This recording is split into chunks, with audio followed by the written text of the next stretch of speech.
Howdy, y'all. It's Reese, aka Bearman Prime, on this July 29th. Welcome back to my Read the Bible in a Year series. Thank you again for joining me. God bless you all. Card in the top right hand corner for the rest of the playlist. And please hit that like button, subscribe button, and notification bell. Sure do appreciate it. All right, so the last couple days, we've seen Jesus go to the temple in Jerusalem to teach during the Festival of Shelters. He's, declaring all the same things, that he is the Son of God, he is of God, he is the one that was promised to come, and he's sharing the gospel of the kingdom, the good news.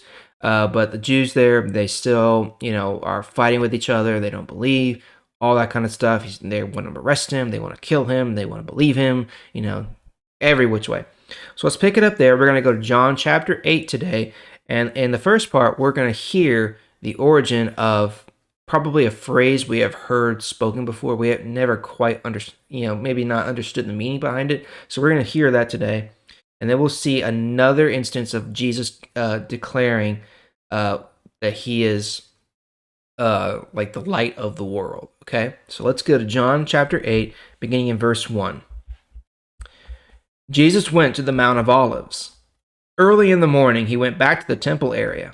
The people all came to him, and he sat and taught them. The teachers of the law and the Pharisees brought a woman they had caught in bed with a man who was not her husband. They forced her to stand in front of the people. They said to Jesus, "Teacher, this woman was caught in the act of adultery. The law of Moses commands us to stone to death any such woman. What do you say we should do?" They were saying this to trick Jesus. They wanted to catch him saying something wrong so that they could have a charge against him. But Jesus stooped down and started writing on the ground with his finger. The Jewish leaders continued to ask their question.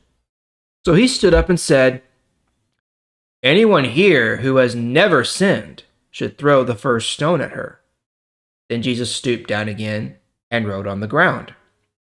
When they heard this, they began to leave one by one. The older men left first, and then the others. Jesus was left alone with the woman standing there in front of him. He looked up again and said to her, "Where did they all go? Did no one judge you guilty?" She answered, "No one, sir." Then Jesus said, "I don't judge you either. You can go now, but don't sin again." Verse 12. Later, Jesus talked to the people again. He said, "I am the light of the world. Whoever follows me will never live in darkness. They will have the light that gives life." But the Pharisees said to Jesus, "When you talk about yourself, you are the only one to say these things that are true, so we cannot accept what you say." Jesus answered, "Yes, I am saying these things about myself. But people can believe what I say, because I know where I came from, and I know where I am going.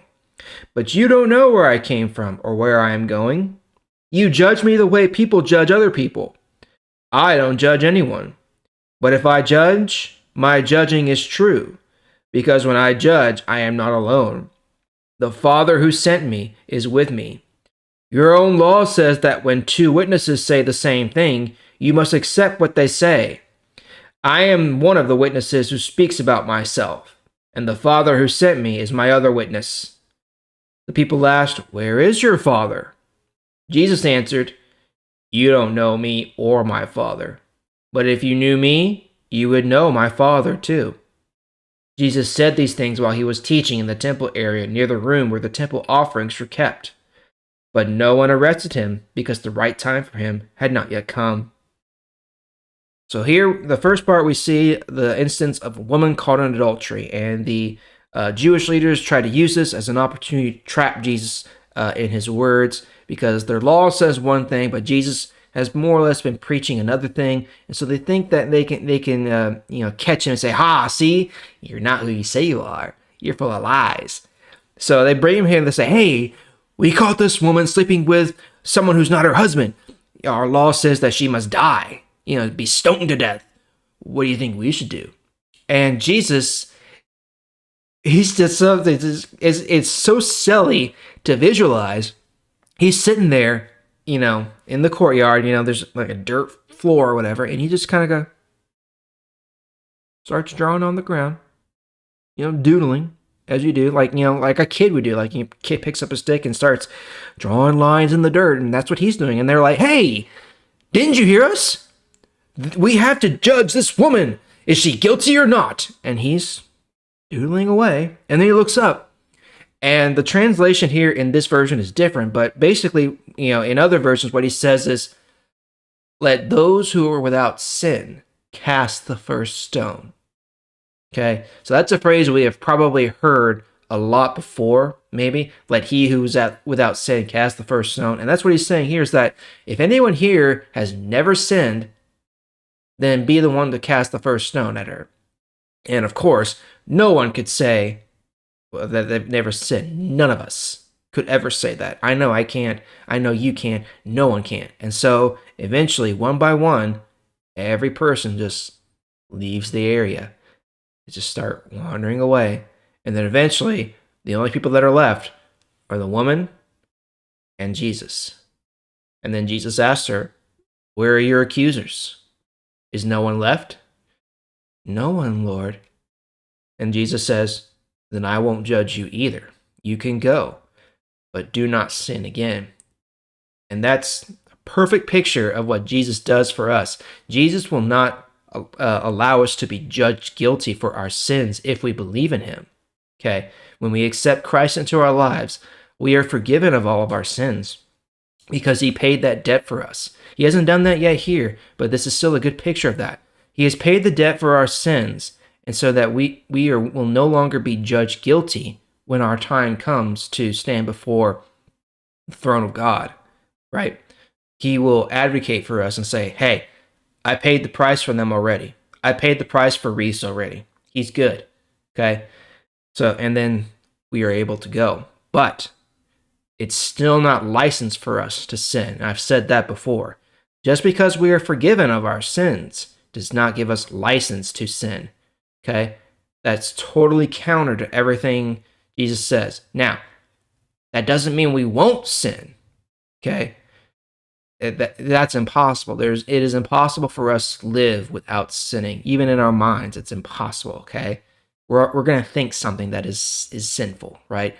But we shouldn't be doing it willingly, right? We should not be willingly engaging in sin while knowing what Christ says, okay? That's the distinction. And then after that, Jesus declares that he is the light of the world. And then the Pharisees counter by saying that you're the only one saying these things are true. So how can we believe you? Because as it explains in their law, when two people say the same thing, when you have two witnesses who say the same thing, then the story is true. Like if someone is being accused of something or is being judged of something and they have two witnesses that corroborate that, then it's true, right? And then Jesus counters them by saying, "Well, I do have a witness. I am one, and my Father is the other. But you don't know me or my Father. If you knew me, you would know my Father." Right? So he's saying that himself is the witness, and then God, the two. Right? There you have it. All right, well, that's all for today. We're going to pick it up there tomorrow. Thank you again for joining me. I sure do appreciate it. I'll see y'all tomorrow.